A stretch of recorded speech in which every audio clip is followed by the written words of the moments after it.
Silakan, Pak Hendro. Terima kasih pimpinan. Assalamualaikum warahmatullahi wabarakatuh. Yang kami hormati Pak Menteri dan Pak Wamen beserta jajarannya. Yang pertama, sebenarnya pembahasan ini sudah cukup dalam dilakukan di konsinyering, jadi hanya bersifat penegasan saja. Saya pikir juga notulensi juga sudah ada.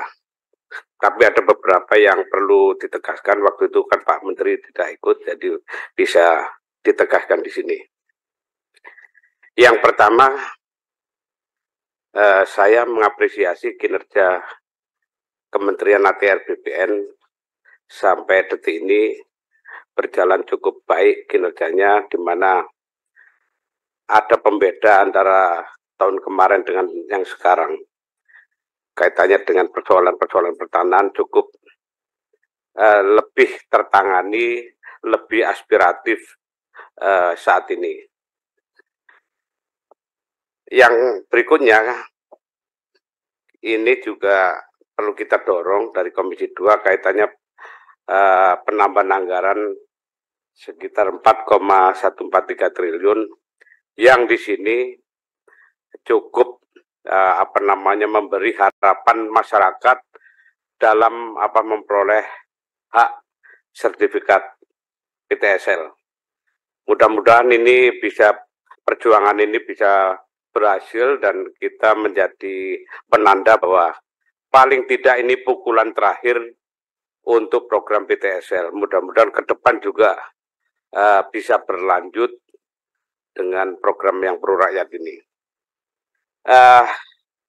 Pak Menteri, ini ada beberapa hal yang perlu penegasan. Pertama, setelah Undang-Undang Cipta Kerja, ini di daerah-daerah ini muncul dinamika ekonomi, ekosistem investasi juga berkembang, yang tentunya akan berkaitan dengan masalah tanah, perizinan dan sebagainya.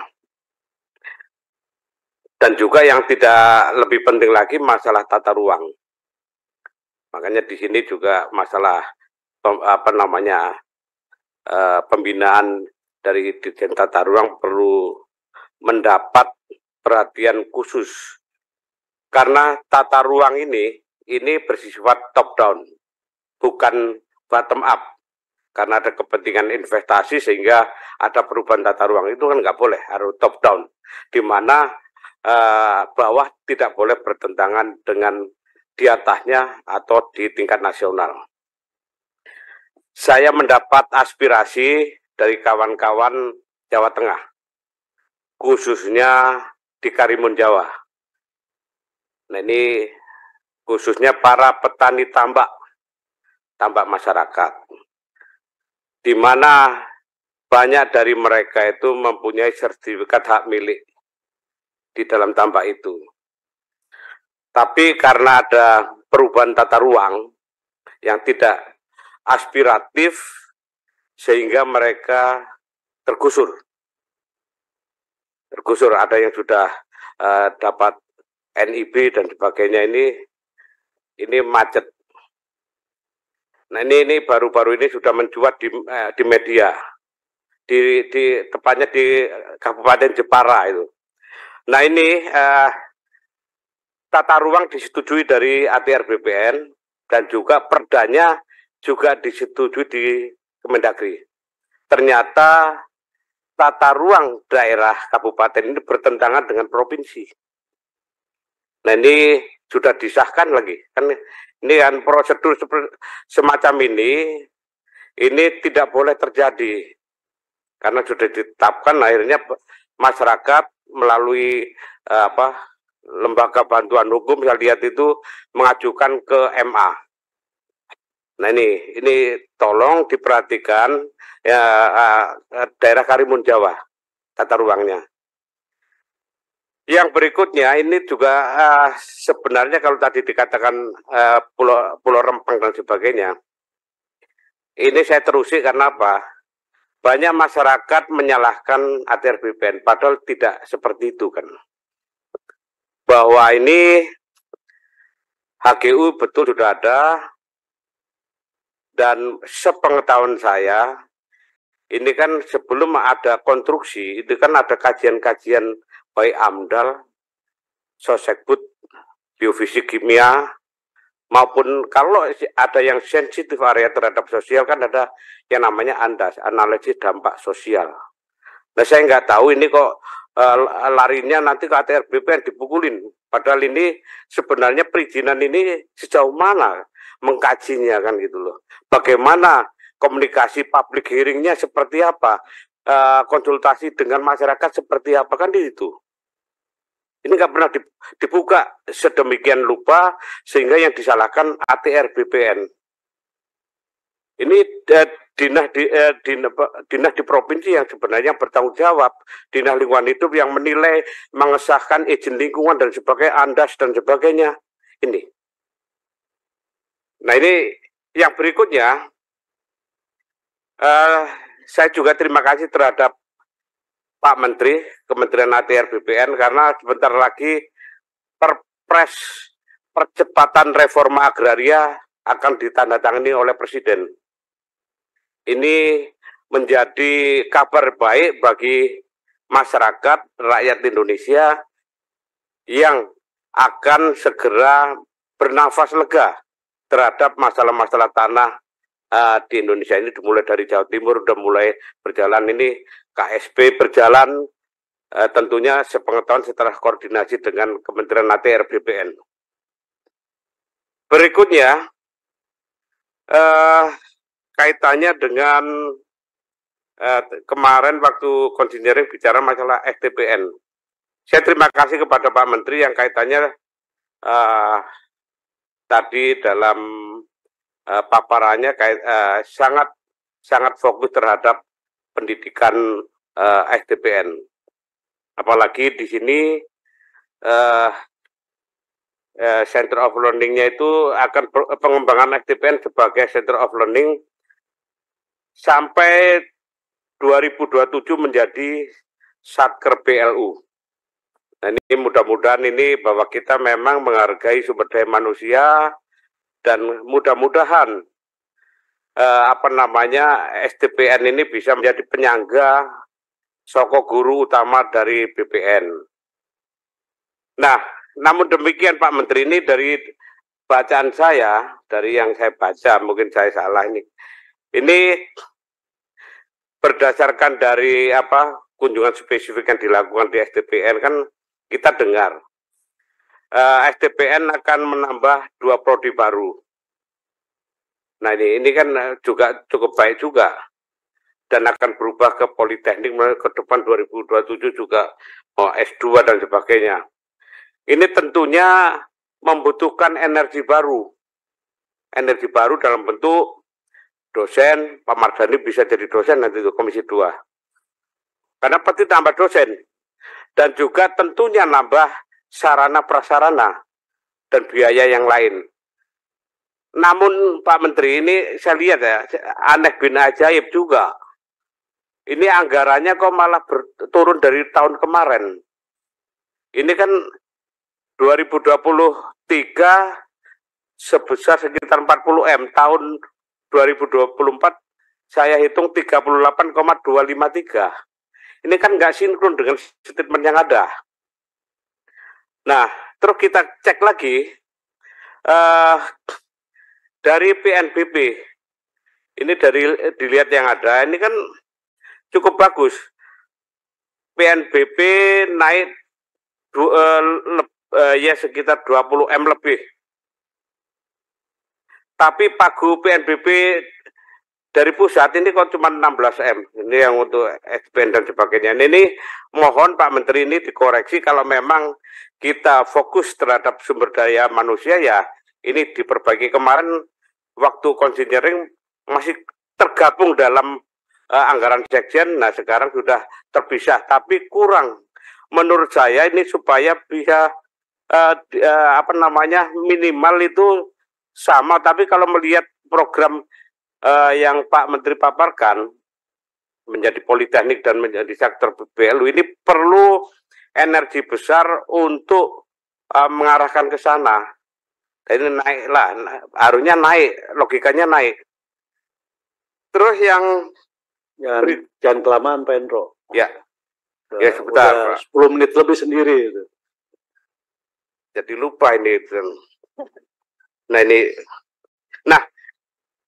masalah kebakaran kantor. Nah, ini supaya tidak terulang. Apakah anggaran untuk pencegahan kantor-kantor BPN di seluruh Indonesia sudah dilakukan upaya anggaran masuk di sini? Kalau anggaran masuk di sini, apa yang akan dilakukan? Terus yang terakhir kaitannya dengan masalah konflik lahan juga, kaitan dengan lahan transmigrasi. Itu mohon juga dipercepat penyelesaiannya. Mungkin itu, walahu muafiq ila admitorik. Wassalamualaikum warahmatullahi wabarakatuh.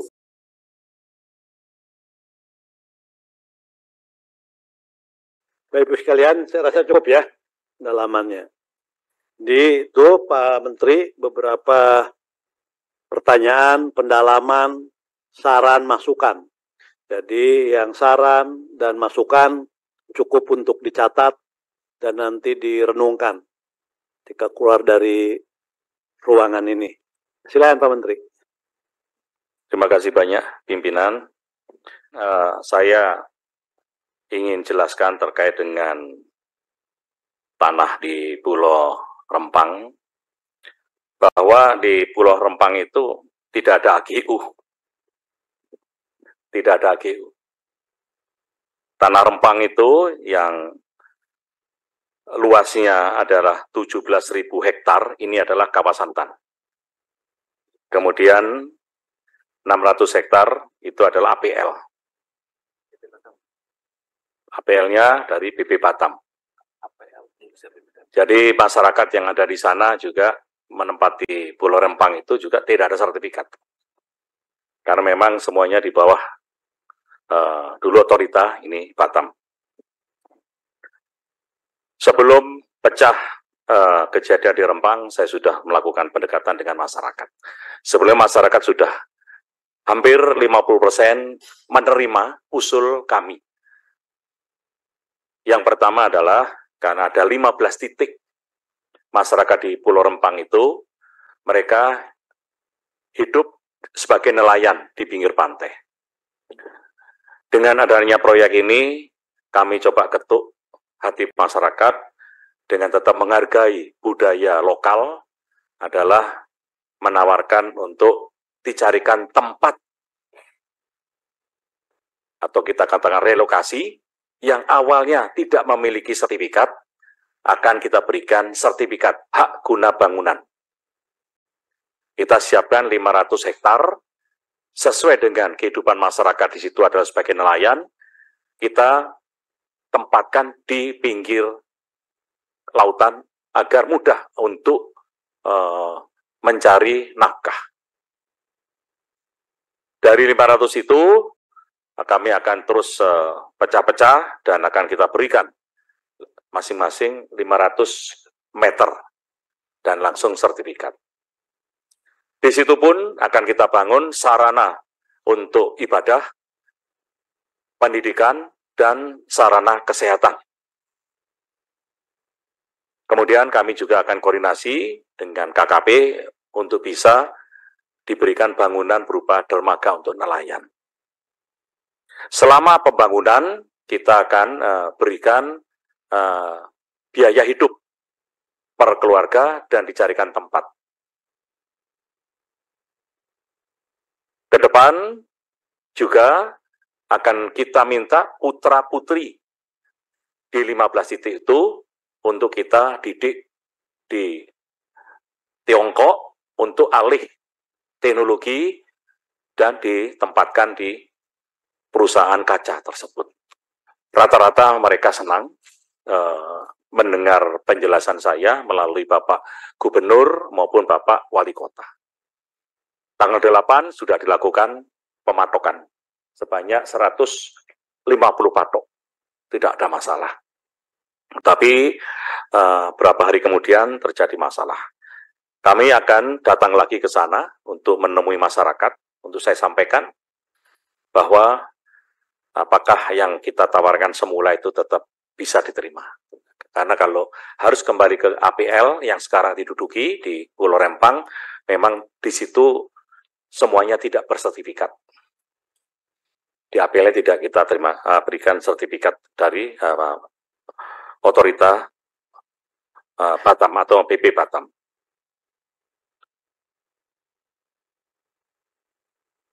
Terkait dengan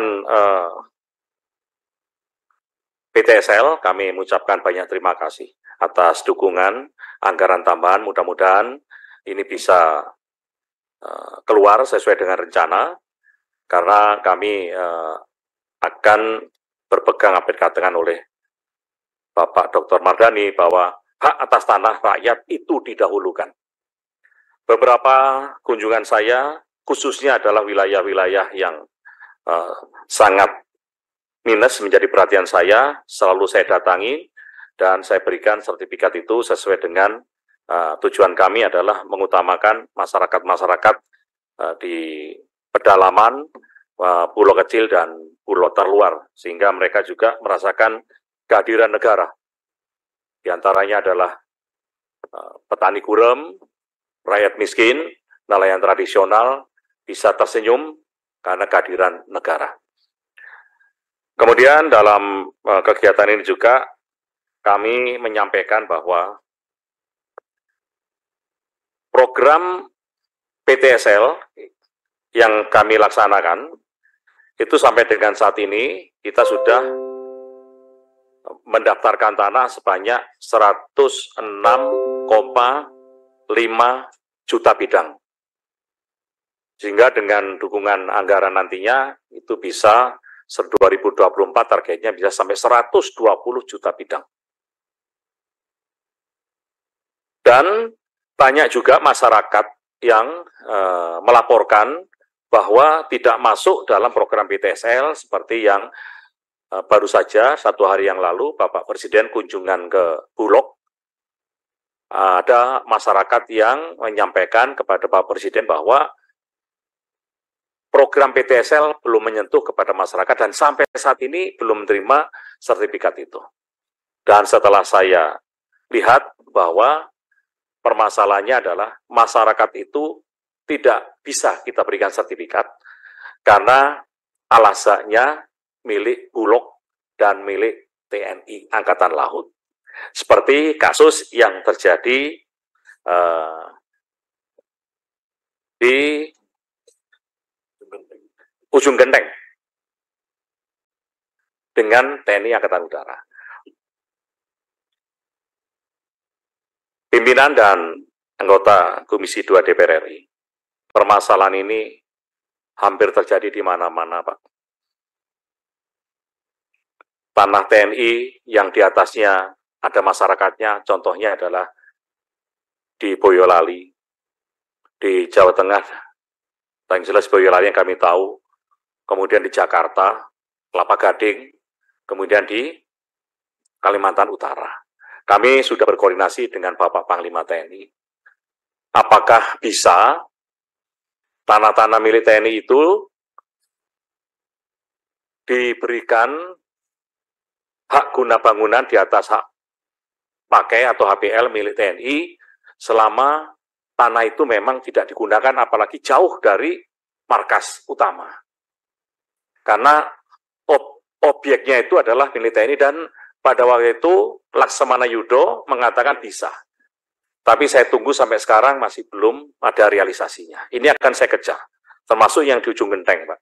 Oleh sebab itu kami tadi sampaikan, kalau memang bisa duduk bersama masyarakat di sana, kemudian saya akan hadirkan dari DJKN, dan kita hadirkan juga dari TNI Angkatan Laut. Sehingga nantinya apabila diizinkan, TNI Angkatan Udara, apabila diizinkan nanti akan hanya ada perjanjian masyarakat dan TNI Angkatan Udara untuk bisa menempati wilayah itu dengan diberikan HGB berjangka waktu. Bisa 30 ditambah 20 dan perpanjang 30 tahun sesuai dengan PP 18. Jika memang tanah itu sudah terdaftar di DJKN. Kalau tanah itu belum didaftar di DJKN, maka mungkin akan kita anggap itu adalah APL yang bisa kita koordinasikan dengan pemerintah daerah. Karena tentunya subjek akan kita bertanya kepada pemerintah daerah, dan objeknya itu milik siapa, nanti akan kita telusuri. Belum lagi di wilayah KAI, PJKA dulu, sepanjang jalan juga ada. Pelindo, PTPN, karena objeknya milik mereka, kami hanya ingin pendekatan demi rakyat. Sebentar lagi Jogja, Pak.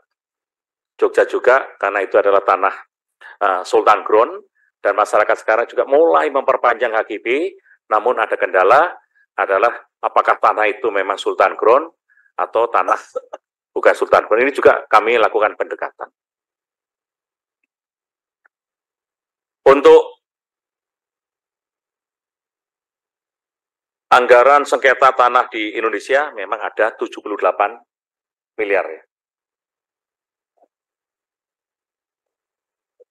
Anggaran untuk sengketa 78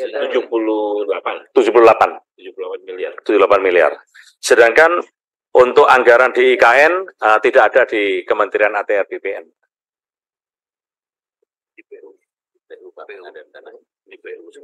Semuanya di PUPR.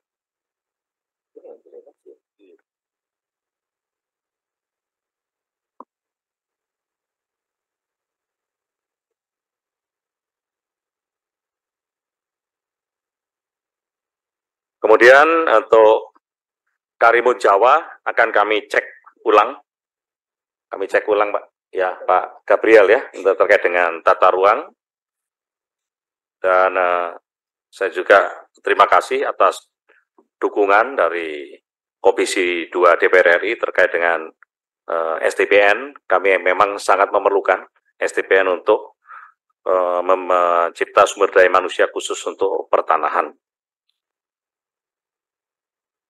Untuk capaian saat ini penyerapan anggaran baru 56, tinggal 4 bulan lagi yang harus diserap 44%. Insya Allah Pak Gayus kami akan tindak lanjuti. Biasanya kalau tinggal sebulan 2 bulan itu bisa ngebut karena data-data yang lengkap seperti tahun kemarin juga. Dan mudah-mudahan serapan anggaran yang tahun kemarin 93% ini bisa naik.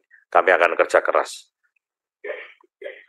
Sekali lagi kami ucapkan banyak terima kasih karena kami sangat membutuhkan dukungan dari Komisi 2 DPR RI terkait dengan anggaran tambahan supaya target hak atas tanah untuk rakyat ini bisa direalisasikan dengan penyerahan sertifikat melalui program PTSL.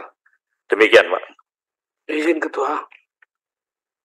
Mohon maaf Pak Menteri, ada tadi pertanyaan saya tentang 14 juta itu apakah ada alokasi per provinsi atau per kabupaten kota?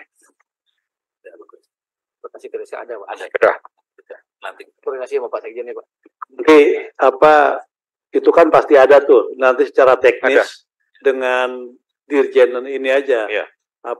Dengan Pak Suyus nanti dengan Sekjen Pak Ongko. Jadi nanti di Sumatera Utara dari 14 juta ada berapa nanti? Ya. Rundingan aja.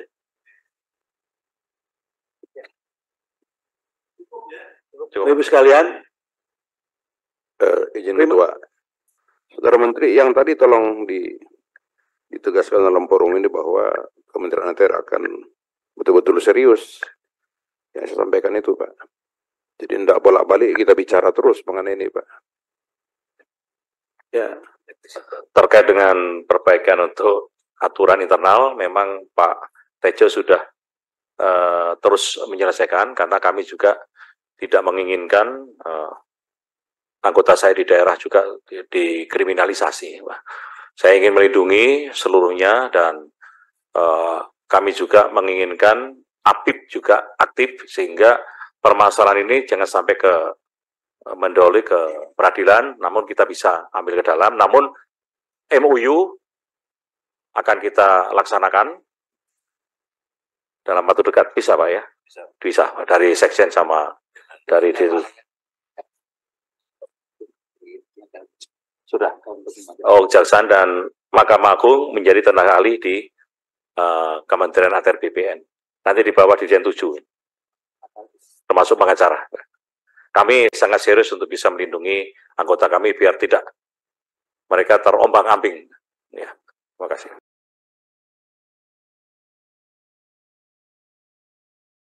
Terima kasih Pak Menteri beserta seluruh jajaran. Bapak Ibu sekalian, setelah kita melakukan pendalaman terhadap berbagai hal, akhir dari rapat ini kita akan bacakan kesimpulan rapat kita.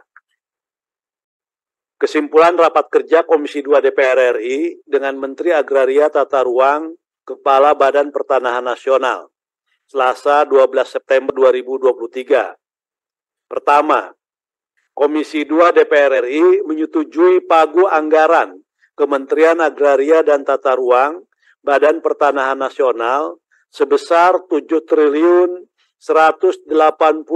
miliar 8.286.000 rupiah dan penambahan anggaran hasil pembahasan di Badan Anggaran DPR RI untuk kenaikan gaji sebesar 149 miliar 298 juta 258.000 rupiah.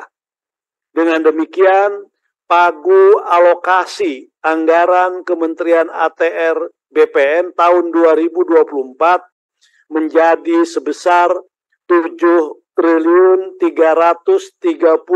miliar 306.544.000 rupiah dengan pengalokasian anggaran per program sebagai berikut. A. Program dukungan manajemen sebesar 4.416 miliar 175.200.000 rupiah. B.